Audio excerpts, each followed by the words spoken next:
গোপনে ভারতের সাথে বসে ইনসাফ বাস্তবায়ন করবে। আমরা ভারতের ইনসাফ দেখেছি, আমরা আমেরিকার ইনসাফ দেখেছি, ওই ইনসাফ বাংলার মানুষ আমরা দেখতে চাই না। এই ভুলের মাসুল দেওয়ার কোনো সুযোগ থাকবে না। ইসলামী আন্দোলন বাংলাদেশ যদি ক্ষমতায় যায়, আল্লাহ যদি কবুল করেন, এই বাংলাদেশের 54 বছর ইতিহাস আল্লাহর রহমতে 54 মাস বলেন 54 দিনেও পরিবর্তন আল্লাহ ঘটিয়ে দিতে পারেন। কারণ একদল কিন্তু নেমেছে, ওরা দেখতে মনে হয় যেন ফেরেশতা, ভিতরে শয়তানের বাসা। ওরা কিন্তু বিভিন্ন জায়গায় মিথ্যা অপপ্রচারের মাধ্যমে বিভিন্ন মার্কার পর্যন্ত পরিবর্তন ঘটায়, এই ধোঁকাবাজদের মাধ্যমে। আর আমরা ধোঁকায় পড়তে চাই না, এদেরকে প্রতিহত করতে হবে। আর হাত পাকা প্রতীকের আমার এই লাঠি দিয়ে আমার হযরতের মাধ্যমে এই দুর্নীতিকে উদ্ধার করতে হবে ইনশাআল্লাহ। জামাতের নেতৃত্বে একটা দল জোট রয়েছে, তারা পরিষ্কারভাবে বলেছে আমরা ইসলাম অনুযায়ী রাষ্ট্র চালাবো না। তারা রাষ্ট্র পরিচালনা করবে বর্তমানে যে প্রচলিত নিয়ম রয়েছে সেই নিয়ম অনুযায়ী তারা রাষ্ট্র পরিচালনা করবে।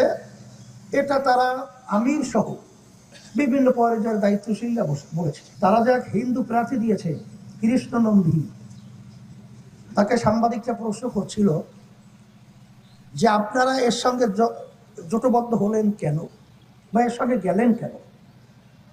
তখন কৃষ্ণ নন্দী পরিষ্কার উত্তর দিয়েছে, জামাত তো ইসলামী দল না।